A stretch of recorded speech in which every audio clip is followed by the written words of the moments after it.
இயேசு உங்களை நேசிக்கிறார். பிரியமானவர்களே, இந்த நாளில் ஆண்டவர் நம்மளோடு பேசும்படியாய் வேதத்திலிருந்து ஒரு வசனத்தை கூட வாசித்து நாம் கற்றுக்கொள்ளக்கூடிய காரியத்தை ஆண்டவர் நம்மளோடு இடைபெறுவாராக. அது பிரசங்கியின் புஸ்தகம் 9வது அதிகாரம் 12வது வசனம் இப்படியாக சொல்லுகிறது: தன் காலத்தை மனுஷன் அறியான், மச்சங்கள் கொடிய வலையில் அகப்படுவது போல, குருவிகள் கண்ணியில் பிடிபடுவது போலவும், மனுபுத்திரர் பொல்லாத காலத்தில் சடுதியில் தங்களுக்கு நேரிடும் ஆபத்தில் அகப்படுவார்கள்.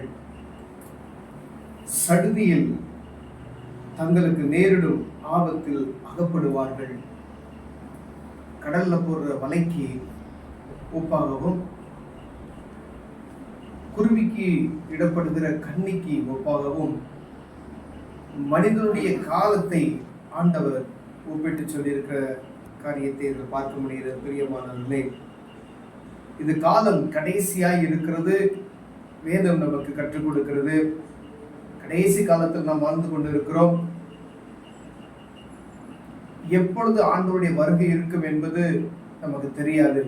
ஆனால் சத்தியம் எங்கு பார்த்தாலும் கர்த்தருடைய வசனத்தை போதிக்கிறதையும், எங்கும் ஆண்டவருடைய வார்த்தையை நாம் கேட்கிறதையும் நாம் புரிந்து கொள்ளுகிறோம். பிரியமானவர்களே, இடத்துல ஆண்டவர் சொல்கிறார், மனுபுத்திரர் பொல்லாத காலத்திலே சடுதியில் தங்களுக்கு நேரிடும் ஆபத்தில் அகப்படுவார்கள் என்று சொல்லப்படுகிறது. எந்த நேரத்துல என்ன நடக்கும் அப்படின்னு சொல்லியே யாருக்கும் தெரியாது. எங்கு பார்த்தாலும் யுத்தங்களும் யுத்தத்தின் சத்தங்களும் நமக்கு கேட்கப்படுகிறது. ஒரு பக்கம் பஞ்சங்களும் கொள்ளை நோய்களும், மத கலவர்கள், இனக்கலவரங்கள், இனப்படுகொலைகள், பலவிதமான காரியங்கள் தேசங்கள்ல நடக்கிறது. நாம் ஒவ்வொரு நாளும் செய்திகள் வழியாய், டிவி மூலமாய் எங்கு பார்த்தாலும் இந்த சத்தத்தை நாம் கேட்கப்படுகிறது. பெரியவர் சமாதானமற்ற சூழ்நிலைகள் தேசத்துல காணப்படுது. ஆண்டவருடைய பிள்ளைகளுக்கு ஆண்டவர் சொல்லுகிறதாவது, கர்த்தருடைய பிள்ளைகளுக்கு அன்றாய ரட்சகரை சொந்த ரட்சகராய், இயேசுவை சொந்த ரட்சகராய் ஏற்றுக்கொண்ட ஒவ்வொருவருக்கும் ஆண்டவர் சொல்லுகிறது, அசதியா இராதபடிக்கு. கர்த்தருடைய பிள்ளைகள் ஏதோ சாட்சி போறோம் அப்படின்னு மாத்திரமல்ல,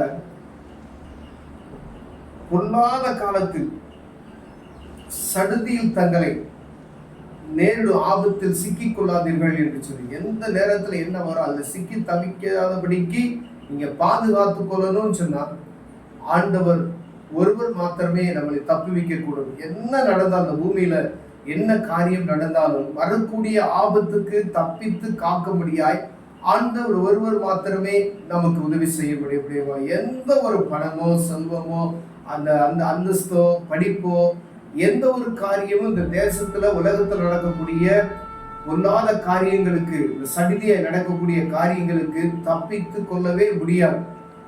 ஒரே ஒரு காரியம், ஆண்டவர் மாத்திரமே பாதுகாக்க முடியாது. என்ன நடக்கட்டும், பூமியில பஞ்சம் வரட்டும், கொள்ளை நோய் வரட்டும், யுத்தங்கள் வரட்டும், சமாதான கேடுகள் வரட்டும், என்ன வேணாலும் இருந்தாலும் இயேசுவை சொந்த ரட்சகராய் ஏற்றுக்கொண்ட உங்களுக்கு ஆண்டவர் மாத்திரமே பாதுகாப்பு. அவரை முழுமையை நீங்கள் தரித்து கொள்ளும் பொழுது, ஒருவேளை நான் கிறிஸ்தவனா இருப்பது நிமித்தமாய் ஆண்டவர் இதை பாதுகாக்க முடியாது. கிறிஸ்தவ பேர் வைத்திருப்பது நிமித்தமாய் நாம் ஒரு இக்கட்டான சூழ்நிலை மாட்டிக்கொள்வதை தப்பித்துக் கொள்ள முடியாது. வானத்தையும் பூமியும் படைத்த சர்வ வல்லமையுள்ள தேவனை சொந்த இரட்சகராய் ஏற்றுக்கொண்டு அதன்படி கீழ்ப்படிந்து வாழ நடக்கிற அவர்கள் மாத்திரமே தப்பித்துக் கொள்ள முடியும்.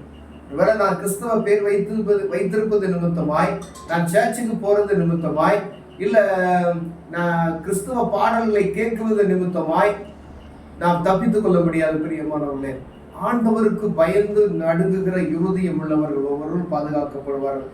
அவருடைய வார்த்தைக்கு செவி கொடுத்து, அவருடைய வார்த்தைக்கு கட்டுப்பட்டு, அவருடைய வசனத்துக்கு கீழ்ப்படிந்து நடக்கிற உத்தமமான ஒவ்வொரு மனிதர்களையும் ஆண்டவர் பாரு. அது என்னவெல்லாம் தேசத்துல நடக்கட்டும், அது எவ்வளவு பெரிய சுனாமியா இருக்கட்டும், எவ்வளவு பெரிய பஞ்சமா இருக்கட்டும், வானமே அகன்று போனாலும் கர்த்தர் அவருடைய பிள்ளைகளை காக்குவதில் கவனமுள்ளவராய் இருக்கிறார்.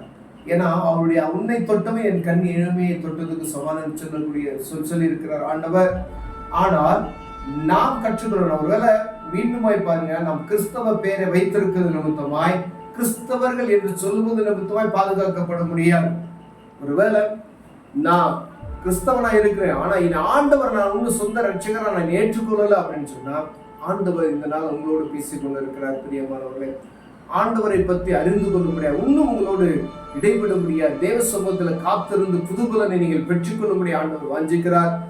தேவ சமூகத்துக்கு போங்க, அடுத்த தினமும் ஜெபம் பண்ணுங்க, காலையில மாலையில சாயந்தரம் அப்படி தேவ சமூகத்துல ஜெபம் பண்ணுங்க. ஆண்டவர் உங்களை ஆசீர்வதிப்பார். ஒவ்வொரு நாளும் அவர் சமூகத்துக்கு கொடுக்க வேண்டிய நேரத்தை சரியான முறையில் நீங்க கொடுத்தீர்கள் என்றால் அவர் உங்களோடு இடைபடுவார். அப்பொழுது ஆண்டவர் பாதுகாக்க வல்லமையாக இருக்கிறார். பிரியமானவர்களே, ஒருவேளை இதை பார்த்து கொண்டு இருக்கிற அன்பு சகோதரனை சகோதரியம், கடைசி காலத்துல இருக்கிறோம் என்பதை நாம் மறந்து போய் விடாதபடிக்கு வரக்கூடிய ஆபத்துகளுக்கு விலக்கி நம்மை தப்பித்துக் கொள்ளும்படி ஆண்டவர் உங்களோடு பேசிக் கொண்டு இருக்கிறார்.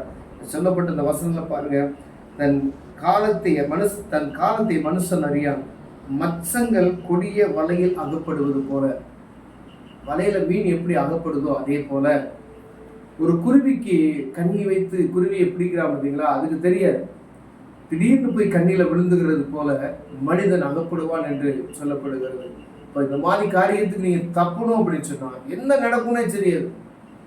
நீங்க ரோட்ல நடந்து போயிட்டு இருக்கும் பொழுது கீழே கல் தவட்டி கீழே விழுந்தா என்ன மரணம். அப்ப நீங்க ரோட்ல நடந்து போறதுக்கு ஆண்டவருடைய துணை வேணும், வீட்டுல படுத்திருப்பதற்கும் ஆண்டவருடைய துணை வேணும், வாகனத்துல போவதற்கும் ஆண்டவருடைய துணை வேணும். நீ எங்கும் எப்ப எந்த வேலையிலும் எல்லா வேலையிலும் பாதுகாக்கப்படணும்னா ஆண்டவர் ஒருவர் மாத்திரமே உங்களை பாதுகாக்கணும். பரிசுத்த ஆவியான உங்களோடு கூட வருவாரானால் எல்லா சூழ்நிலையும் என்ன செய்வீங்க, பாதுகாக்கப்படுவீங்க. உங்களை அவர் போதித்து உங்களை நடக்க வேண்டிய பாதையில் அவர் நடத்துவார். ஒருவேளை நான் பரிசுத்த ஆவியின் அபிஷேகத்தை நான் பெறல, நான் கிறிஸ்தவனா இருக்கிறேன் அப்படின்னு சொன்னா தேவ சமூகத்துல போங்க, தேவ சமூகத்துல உட்கார்ந்து ஆண்டவரை ஆராதிங்க, பாட்டு பாடி நல்லா மகிமைப்படுத்துங்க. பரிசுத்த ஆவியானவரை தரித்து கொள்வதற்கு ஆண்டவர் உங்களுக்கு கிருபை பாராட்டுவார். கிறிஸ்துவை அறிந்து கொள்வதற்கு எனக்காக இயேசு கிறிஸ்து 2024 வருடங்களுக்கு முன்பு சிலுவையில ரத்தம் சிந்தினார் என்ற உணர்வு எனக்குள் வருமானால், என்னுடைய பாவத்தை மன்னிக்க இயேசு கிறிஸ்து இந்த பூமிக்கு வந்தார் என்கிற அந்த உணர்வு எனக்குள்ள நமக்குள் வருமானால் ஆண்டவருடைய பிரசன்னத்தை நாம் உணர்ந்து கொள்ள முடியும். பிரியமானவர்களே, ஏதோ கடமையான கிறிஸ்தவராய் மாத்திரம் இல்லாதபடிக்கு கிறிஸ்து அடிக்கப்பட்ட, நொறுக்கப்பட்ட, ரத்தம் சிந்தப்பட்ட நோக்கத்தை நாம் அறிந்தவர்களும் ஆனால் அவர் நம்மை தப்பு வைக்க வல்லமையுள்ளவர். கண்களை மூடுவோம், ஜெபம் செய்வோம். அன்பின் தகப்பனே, அருமையான நாளுக்காய் ஸ்தோத்திரம் ஐயா.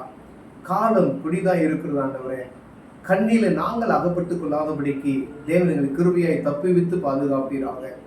இரக்கமும் கிருபையும் எங்களை சூழ்ந்து கொள்ள இயேசுவின் நாமத்தில் பிதாவே, ஆமென்.